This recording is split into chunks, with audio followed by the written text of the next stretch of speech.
Hola, buenos días, queridos hermanos. Es un privilegio, la verdad, poder venir y veros, aunque la última vez que vinimos sin mascarillas. ¿Quién nos iba a decir que la siguiente vez que nos viéramos sería de esta manera? Pero nos alegramos mucho de vernos, de poder estar y haciendo frente a esta situación, ¿verdad? Como iglesia, ¿verdad? Una situación diferente. Y esta situación de pandemia rara parece que rodea todo lo que hacemos, ¿verdad? Todo lo que decimos, todo lo que vemos, ¿no? Incluso afecta a los cambios pues, en la familia. Hemos visto que ha habido muchas crisis a nivel familiar, incluso a nivel eclesial, a nivel de relaciones personales. Todo esto ha afectado muchísimo y hemos pasado por un tiempo y estamos pasando por un tiempo en el que es fácil pues tener una ofensa unos con otros, tener problemas en las relaciones personales, ¿no? Y hoy traigo para vosotros un tema que es perdonados para perdonar.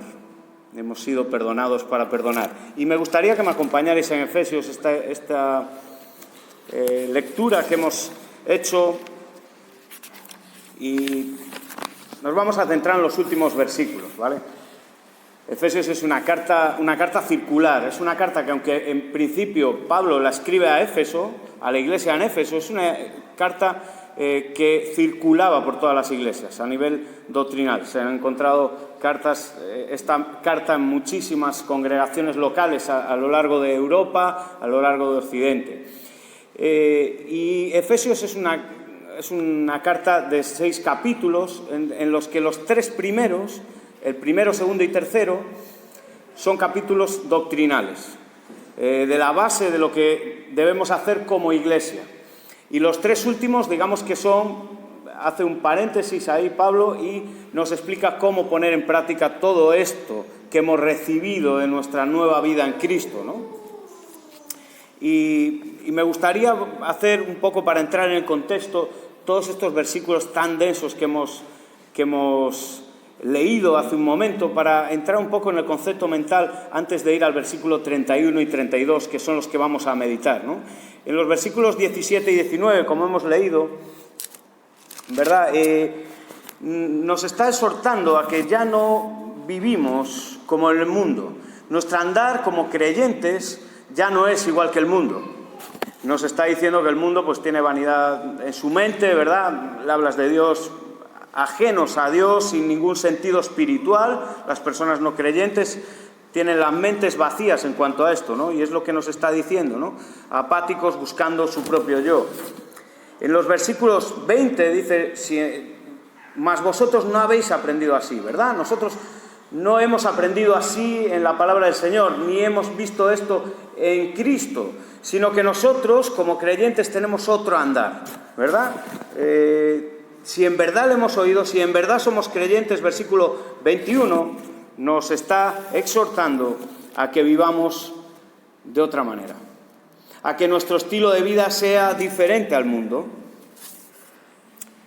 Nos dice que en cuanto a nuestra pasada manera de vivir, en el versículo 22, ¿verdad?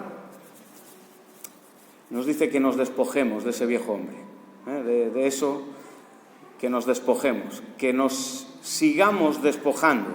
¿Por qué? Porque tenemos que convivir con este viejo hombre. A veces nos pensamos que ese viejo hombre lo metemos en un armario. No, ese viejo hombre es como una sombra que nos sigue. Entonces tenemos que ir despojándonos poco a poco, todos los días, de ese viejo hombre que viene a arruinar nuestro nuevo hombre, nuestra nueva criatura en Cristo. Y ese cambio de vida lo podemos ver en el versículo 23, que nos dice renovándonos, ¿verdad? Renovaos, despojaros, lo primero, arrepentiros, vivir en el perdón. Vivir en el perdón. El perdón no es algo puntual, vamos a ver ahora, es nuestro estilo de vida del creyente. Despojándonos, pidiendo perdón, renovándonos. Es el Espíritu Santo el que mora en nuestra vida. Y al fin y al cabo, en el versículo 25, nos dice, por eso vivimos de manera diferente. Por eso no mentimos, somos honestos, por eso versículo 26. Y quiero hacer un parón aquí porque luego veremos esta palabra. Nos dice, airaos, pero no pequéis. Enfadaros, pero ahí usa una palabra que luego veremos, ¿vale? Que es diferente a otra que veremos en el versículo 31 y 32. Pero con un límite, enfádate por lo que no agrada a Dios. Esa es la ira, digamos, santa, de que nos enfada, nos contrista, nos entristece las cosas que pasan a nuestro alrededor que van contrarias al Señor. Eso, como hay mucho, no quiere decir que tengamos que vivir enfadados toda la vida, No vamos por la vida enfadados con el mundo, pero sí que es verdad que eso nos debe preocupar en nuestro corazón, en nuestro interior. Dice que no robes, versículo 28, ¿verdad? Que no robes, sino trabaja y además dale a los que no tienen. Ese trabajo compártelo con los que no tienen, ¿no? El lenguaje incluso, versículo 29, es diferente del mundo. Y ahí vamos al versículo central de esta parte, ¿no? Esta parte en la Reina Valera, desde el 17, se le pone el título Nueva vida en Cristo. Muy acertado ese título, que viene en la palabra Nueva vida en Cristo. Y el versículo central es este 30. No contristéis al Espíritu Santo con el que fuisteis sellados. No enfadéis al Espíritu Santo. ¿Y cómo se contrista al Espíritu Santo? ¿Qué es lo que nos dice en la práctica? ¿Cómo estropeamos nuestra relación con Dios, nuestra relación con el Espíritu Santo que mora en nosotros? Pues simplemente pecando, ¿verdad? El pecado que entra en nuestra vida es el que estropea, y esa relación con el Señor se va enfriando y se va entorpeciendo, y solamente hay un medio con el cual podemos restaurar eso, y es con el perdón, y es con el arrepentimiento, con el ir al Señor arrepentidos. Por eso el arrepentimiento no es algo puntual. A veces, como creyentes, hay un momento en nuestra vida en el que nosotros nos arrepentimos de nuestro pecado y nos vencemos al amor de Cristo, ¿verdad? Y cambiamos de vida. Y ese arrepentimiento empieza a surgir en un cambio de nuestra mente, ¿verdad? Y de nuestra manera de vivir. Pero el arrepentimiento continúa, queridos hermanos. Y al igual que la fe va madurando, el arrepentimiento va madurando también. Pero el creyente debe ser una persona que se va arrepintiendo con una sensibilidad cada vez mayor. Cuanto más fe tenemos, más sensibilidad al error tenemos. Y ahora en el versículo 31 y 32 nos va a hablar de cuál es el efecto de contristar. Somos nuevas criaturas, lo tenemos claro en el contexto de estos versículos, y ahora venimos y fijaros versículo 31. Y es un resumen de los efectos que van a producir en tu vida la falta de perdón. Las ofensas. Santiago nos dice, ¿verdad? Todos ofendemos y muchas veces. Esto nos toca a todos. Aquí no hay nadie que se libre. Vamos a ofender, nos van a ofender. Quizá ahora mismo estás escuchando este mensaje y tienes alguna ofensa ahí pendiente, reciente, de hace tiempo. Vete meditándolo mientras vamos viendo esto. Vamos a ir meditándolo, porque esto es un tema personal. Fíjate que ahí está hablando a los miembros, como leíamos en el versículo 16, que nos puso el pastor Abraham, porque yo le dije leer el 17, pero él muy bien nos ha puesto el 16, para que comprendamos que somos miembros los unos de los otros en el cuerpo de Cristo. Y en ese contexto es el que está hablando el perdón. Pero ¿a quién ofendemos? Normalmente a las personas que tenemos cerca, ¿no? Nuestra mujer, nuestros hijos, nuestros padres, compañeros de trabajo que tenemos al lado, ¿verdad? Las personas que nos rodean, es lo más normal. Luego te puede ofender a alguien que no te conoce y tal, pero normalmente esas ofensas, y donde el perdón tiene que jugar un papel fundamental en nuestra vida cristiana, es justamente en ese núcleo, en nuestra familia, en nuestra iglesia, en nuestra congregación, en nuestro grupo de oración, en nuestro grupo de amigos, en la familia, en eso. ¿Y qué síntomas tiene este proceso de gestación de la ofensa? ¿Vale? Porque luego cada uno, hay cosas que a uno le ofenden, que tú no te das cuenta y tú puedes decir algo y ofender a alguien sin tú darte cuenta. Pero aquí no estamos hablando de la confesión, ¿vale? Por eso tenerlo en mente. Vamos a ir al perdón y a un perdón unidireccional. Es un perdón que tú tienes que hacer sin condición. Estoy hablando de que la otra persona venga a pedirte perdón. Yo te he ofendido, no esperes a que yo venga. Vamos a ver cuál es mi actitud como ofendido. Fijaros cuál es el proceso de gestación que tiene la ofensa en nuestro corazón. Y en el versículo 31 es magistral cómo nos da una lección la palabra del Señor, como siempre, de cómo funciona eso. Lo primero es que empieza: quítense de vosotros toda amargura. Fijaros, quítense, eso es un imperativo. Es imperativo, no está diciendo, bueno, si te apetece, el día que te encuentres bien, pues te vas quitando un poquito de amargura hoy, otro mañana, ¿no? Fijaros el texto, lo que dice, y hay que entender. Quítense, es una orden del Señor que nos dice, tienes que retirar toda. Y ahora vamos a ver lo que es. Toda. No me guardo nada. Y vamos a hacer una cadena lógica. Yo pensé en hacerlo, hace poquito hubo unos incendios en mi tierra, en Galicia. Desgraciadamente pasa todos los veranos, uno ya ni se conmueve, es como lo que pasa en la sociedad a veces, que ya tienes hasta duro el corazón ya. Recuerdo que hace unos años, cuando hubo unos incendios muy, muy gordos, llegaron hasta el negocio de mi padre y él hasta tuvo que ir a retirar las cosas. Y estábamos pensando, esa noche estuve sin dormir, desde aquí, desde Cartagena, llamándole, y gracias al Señor ocurrió un milagro y no justo se paró el fuego. Fue una cosa que ni los bomberos sabían. Se cortó el aire y tal, se quedó ahí, una cosa extrañísima, y se cortó justo ahí. Pues vamos a ver la ofensa, y he pensado en verlo como un fuego, ¿vale? Y vamos allá con el pensamiento, y dice toda amargura. Esto es lo primero que pasa, esta es la chispita que enciende. Esto es, me ofenden y yo entonces tengo ese resentimiento. Oye, ¿por qué me dice esto? ¿Por qué me hizo esto? Es contrario a dulce, crea un amargor, un ardor de estómago ahí. Deprime un poco, da un poquito de bajón, ¿no? Te ofenden, esa amargura entra, te quita el gozo. Es una cosa pequeña, quizá para la persona que lo ha dicho o que lo ha hecho, pero para ti te está rodeando toda tu mente. Está creando amargura, ya no importa lo que tomes, que el sabor amargo está en todo, aunque sea el chocolate, está todo amargo. Y ese es el encendido, y es un estado mental. De ahí sigue, ¿cuál? El enojo.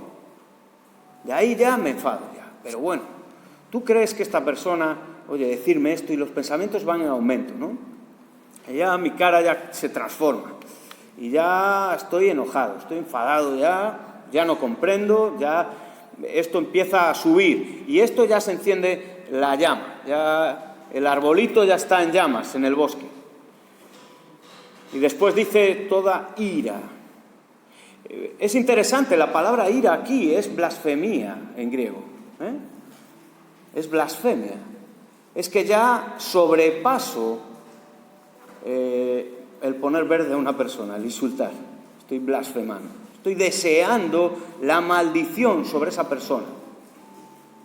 Eso es lo que genera eso. Es lo que está hablando de esta palabra, ira. Hay muchas que se traducen en ira, pero esta es blasfemia. Es el enfado que no agrada a Dios. Os comentaba antes, ¿verdad? Versículo 26, airaos pero no pequéis. Esta palabra es diferente, es blasfemia. Es precisamente hacer algo, maldecir al otro.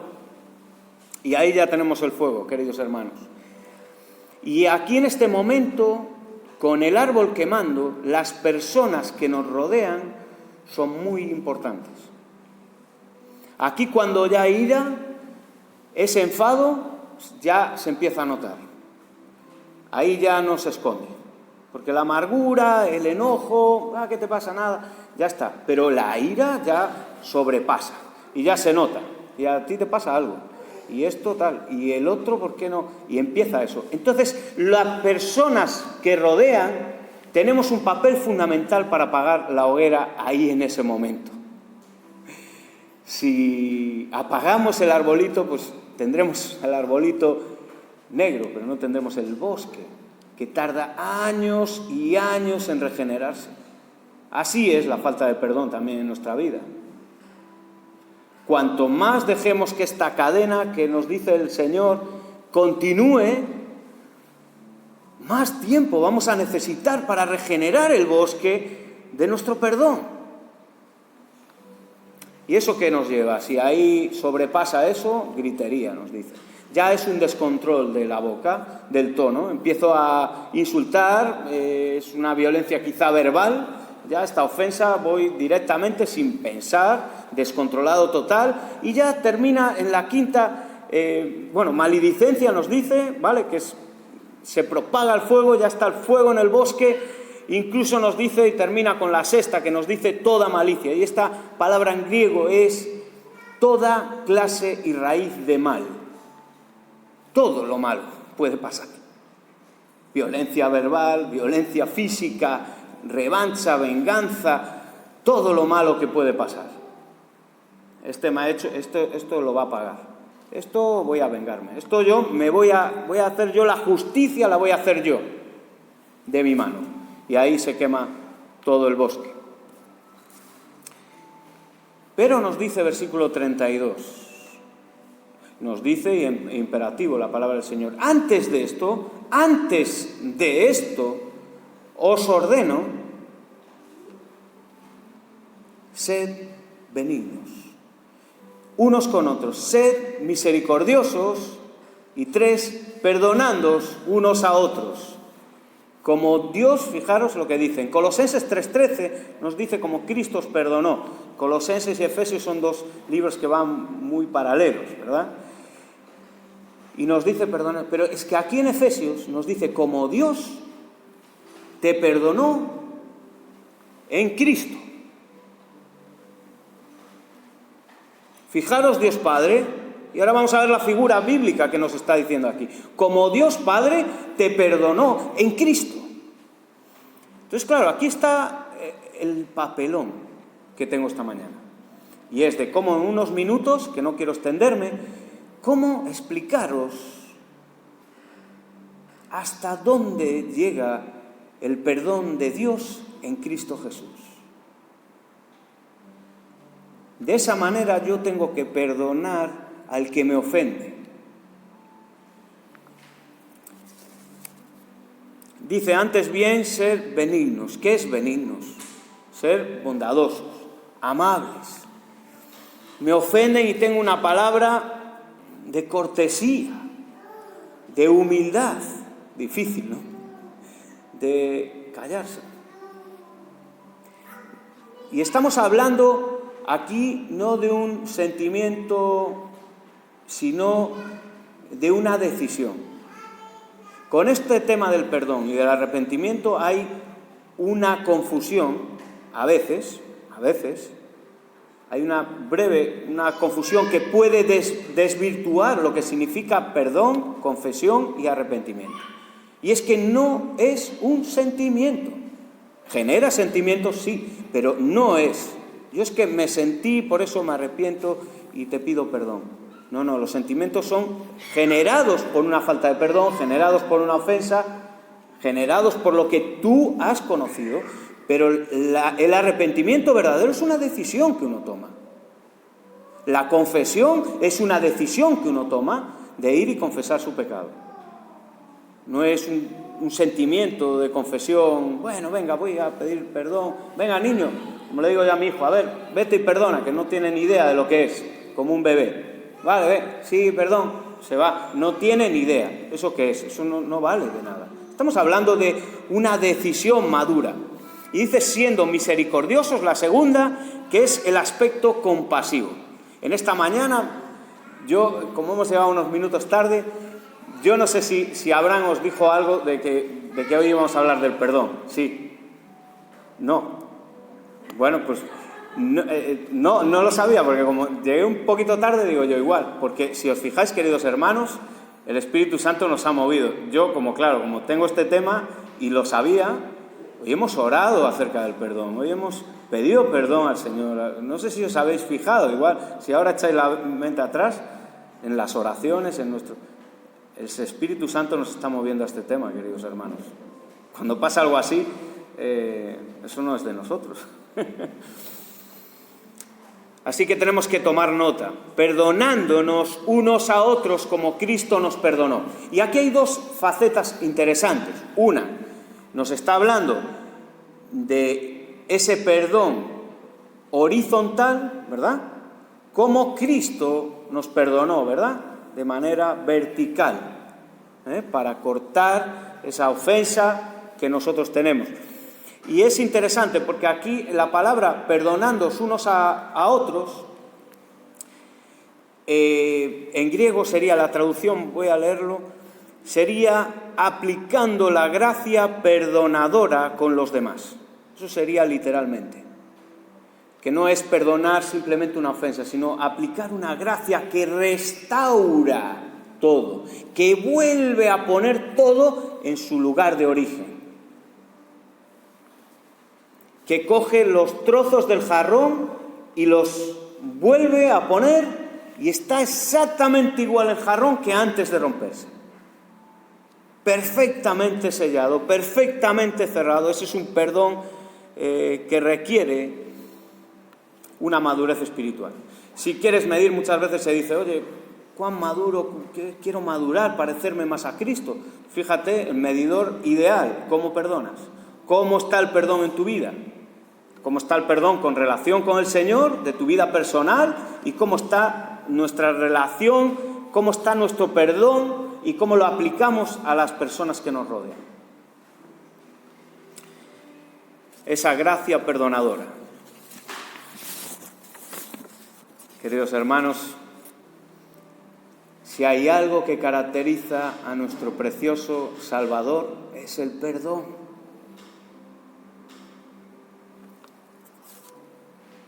Es el patrón del perdón perfecto. Dios hace un perdón exquisito.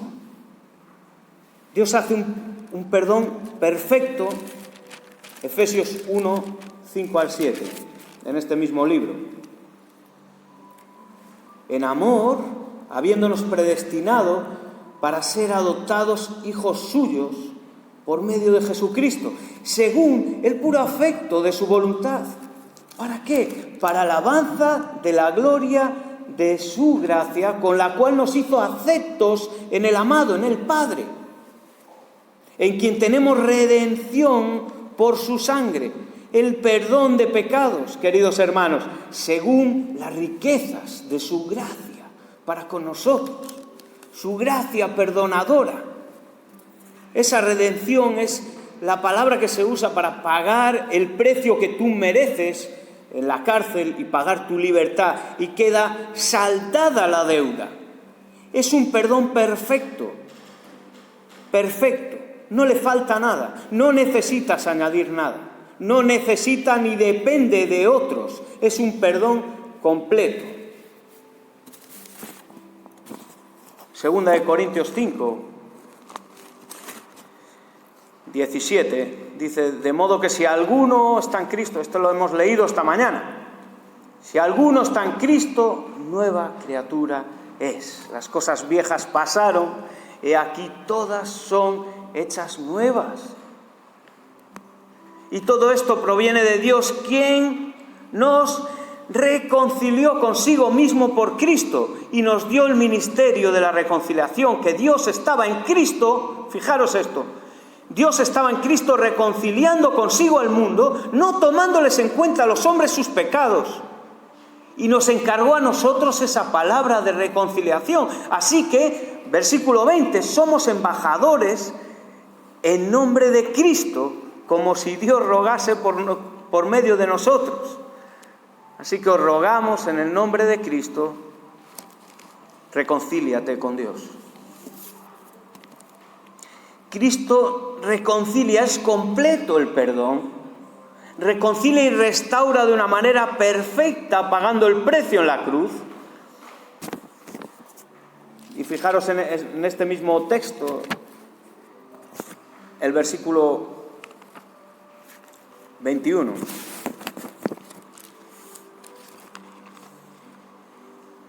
Al que no conoció pecado, por nosotros fue hecho pecado. Lo hizo pecado el Padre, para que nosotros fuéramos hechos justicia de Dios en Él. Es un perdón perfecto en la cruz, es definitivo. Y ahora, ese perdón tan perfecto, ¿cómo puedo aplicarlo yo a mi vida? Y con esto vamos a terminar. Ese perdón requiere humillación. Él se humilló a sí mismo hasta la muerte y muerte de cruz. Tenemos que perdonar antes de que nos vengan a confesar, antes de que nos pidan perdón, antes, en cuanto nos ofendan, tenemos que cortar el fuego.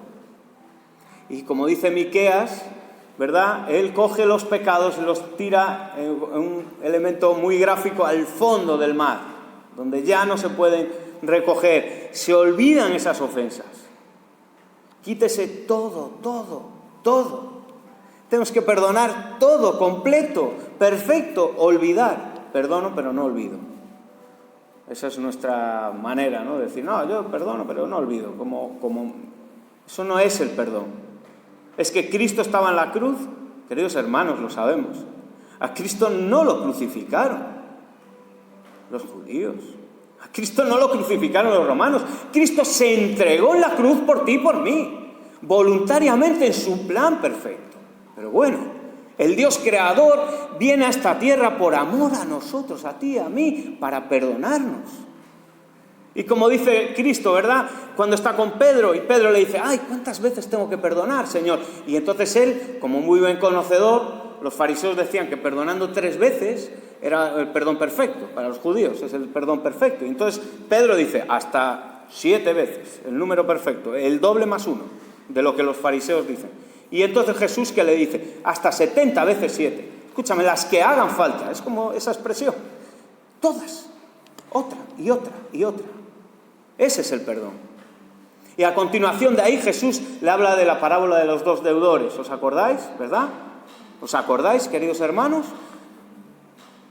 Un siervo que debe la vida y su señor le perdona todo y luego él no es capaz de perdonar una minudez con otro. Eso es lo que nos pasa. Perdonados para perdonar, queridos hermanos. Estamos llamados para perdonar. Eso debe ser el eje central de nuestra vida cristiana. Restaurar, reconciliar, limpiar,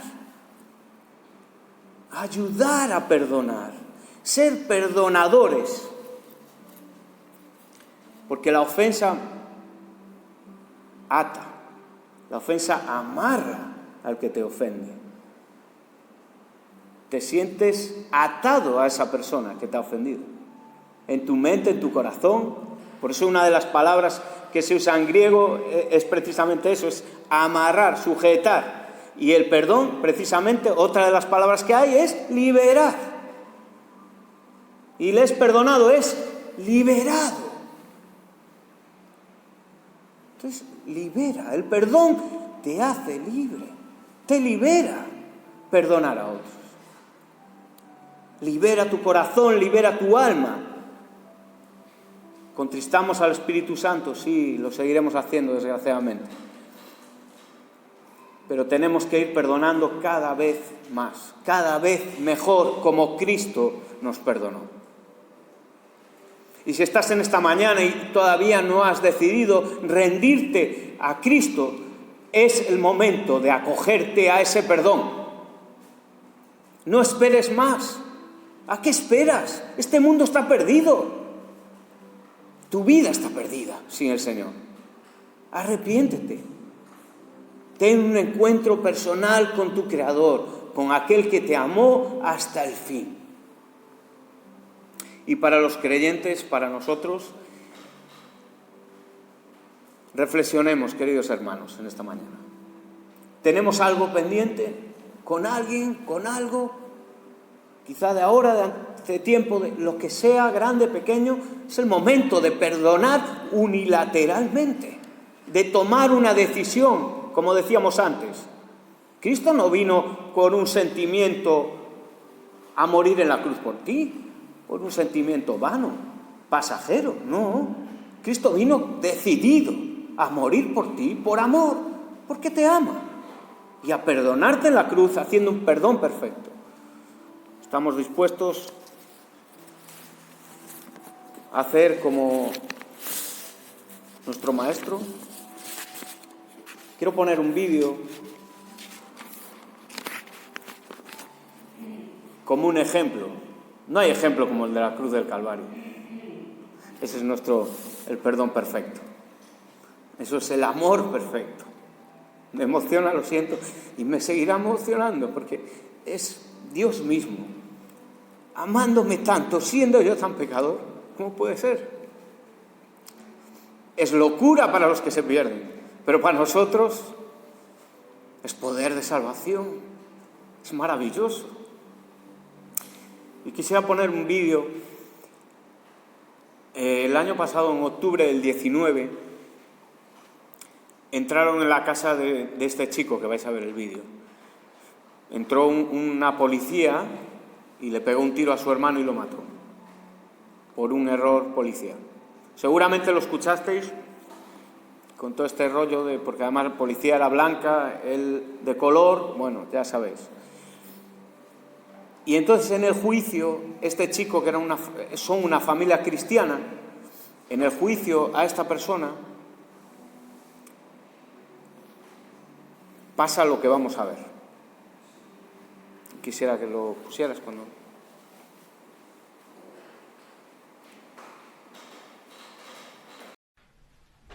I don't want to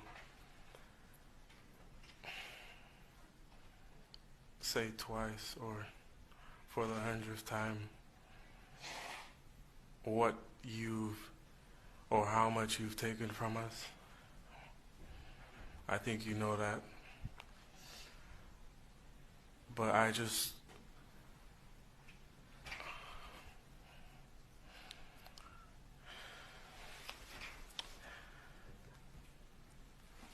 I hope you go to God with all the guilt,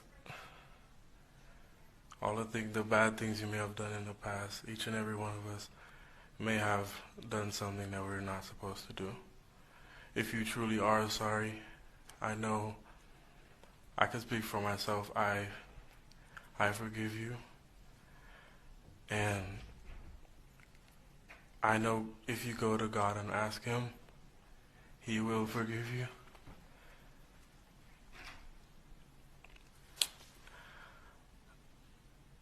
And I don't think anyone could say it.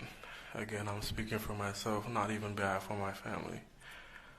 But I love you just like anyone else. And I'm not gonna say I hope you rot and die just like my brother did, but I personally want the best for you. And I wasn't gonna ever say this in front of my family or anyone, but I don't even want you to go to jail. I want the best for you. Because I know that's exactly what both of them would want you to do. And the best would be give your life to Christ. I'm not going to say anything else. I think giving your life to Christ would be the best thing that both of them would want you to do. Again, I love you as a person. And I don't wish anything bad on you.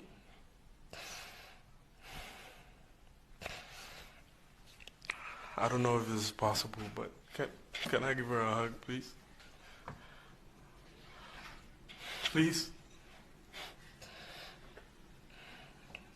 Yes.